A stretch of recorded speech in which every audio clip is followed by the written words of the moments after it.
Bloomberg projects that Social Security will run out of money to pay full benefits by 2033 and Medicare by 2036.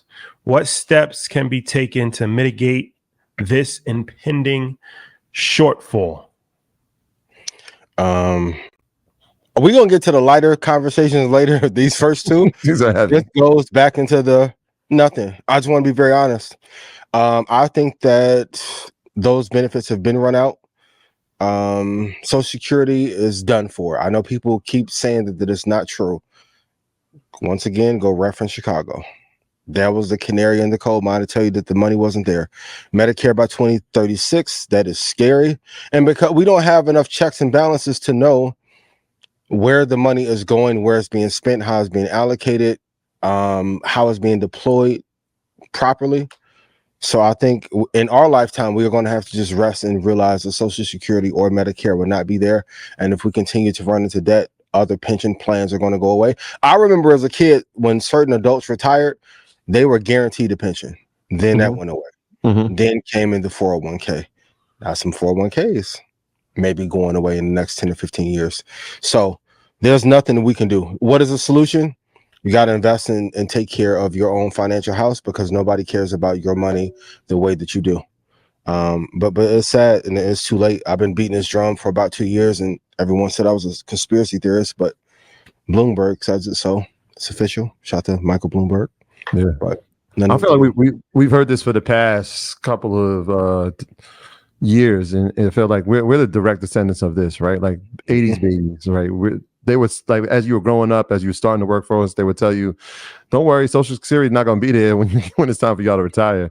And as we're looking at the numbers, right, within the next 10 years, a lot of us will probably be at that point where we've done 25 to 30 years in a career, and we're at that retirement age. From a career working standpoint, not from the Social Security standpoint, but this is like one of those things. Again, I'm not sure what we do other than continue to educate ourselves, continue to find other ways than to rely on these benefits, right? Whether it's opening up brokerage accounts or finding other pension plans, like you said. But this is alarming, especially for Medicare. When you're talking about the cost of healthcare in this country, I mean, I don't even know how you can pay for it. Like if you don't have healthcare, it's astronomical, and even if you have Medicare, it's still an expensive cost. I mean, I think you just start planning to having not even discretionary income, but this becomes now that emergency fund. I know early on you used to say it was like 60 months, and I'm like, that seems like a lot, but I mean, based on these numbers, this might be something that's needed. Do we now adjust what the savings is? From a financial advisor standpoint, what do you say to that? Well, I mean, at first, this is not something that's new information, right? When I was a financial advisor, I used to tell my clients this, because actually, if you look on your Social Security statement, it says it on your Social Security statement, and it's been stated on your Social Security statement for years, but nobody really reads fine print. But so this is something that has been documented by the Social Security office themselves for over a decade. So it's not surprising. And it doesn't necessarily mean that at 2033 that is going to be over.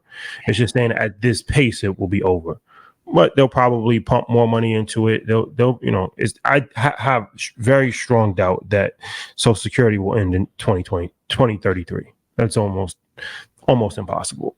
They will put more money into it and they will make it, but that leads to more issues, because it's like, okay, we keep funding and we're putting ourselves more into debt, but that goes back to the first thing, as far as the debt is already out of control. So it's a political game that, really the politicians are the only ones that can kind of figure this out, because they're the ones that control the budget. This goes back to our visit in Washington when we met with members of Congress, and we talk about, the Appropriations Committee, Ways and Means Committee, different things that these type of committees control the budget, where the money goes, and how it's allocated. And that's why it's important to be politically aware and take part in the political process, because the members of Congress have the power to make the decisions on this, and they're the only ones that have the power to make the decisions on this. So I'm pretty sure they'll kick the can down the road.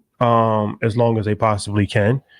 But yeah, it's not encouraging that, you know, financially we're on a pathway of insolvency. That's never good, right? But ultimately, there's only a few ways that you can solve these type of issues. You either, you know, increase revenue, which most of the time that's by increasing taxes, or you cut spending.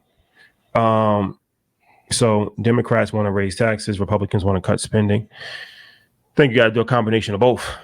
Yeah. And military spending, definitely something that I think we spend way too much money on. Never going to go down. Especially overseas military practices, overseas financial aid to other countries is definitely something that could potentially, you know, be cut down on as a line item for sure. Yeah.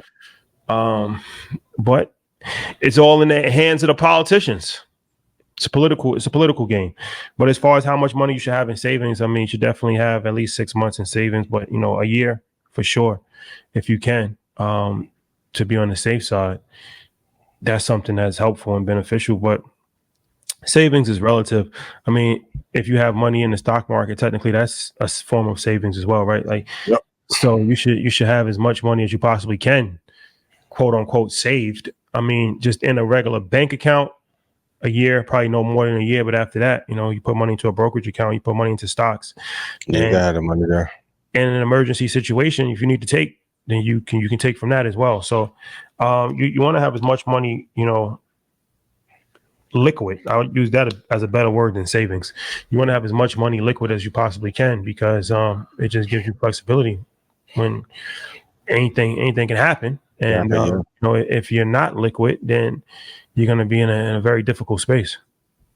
And the truth is, even when you get to a different level, even 60 months, like 5 years goes by fast.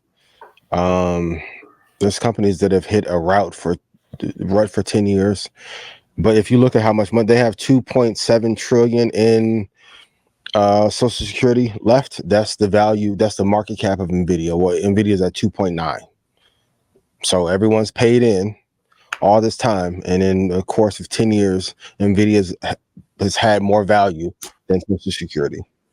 That money probably won't be there by 2040. What do I know? And every year we do this show, makes a case for why you need this much money stored away. Inflation is getting higher.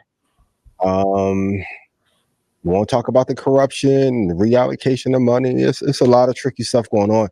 Invest in yourself. It's my thing for the year. But on top of that, you have to have your money work for you. There's no more, like, the disparity between rich and poor is getting higher than ever. We'll talk about it later, but now we have a poor person's recession. We're going to put all the debt on those that make less than 60 grand a year. And then everyone who's doing well get elevated higher. I know I sound like Bernie Sanders, but it is getting tricky. And as an entrepreneur, you have to be able to weather a lot of storms. And sometimes a storm may last longer than a year.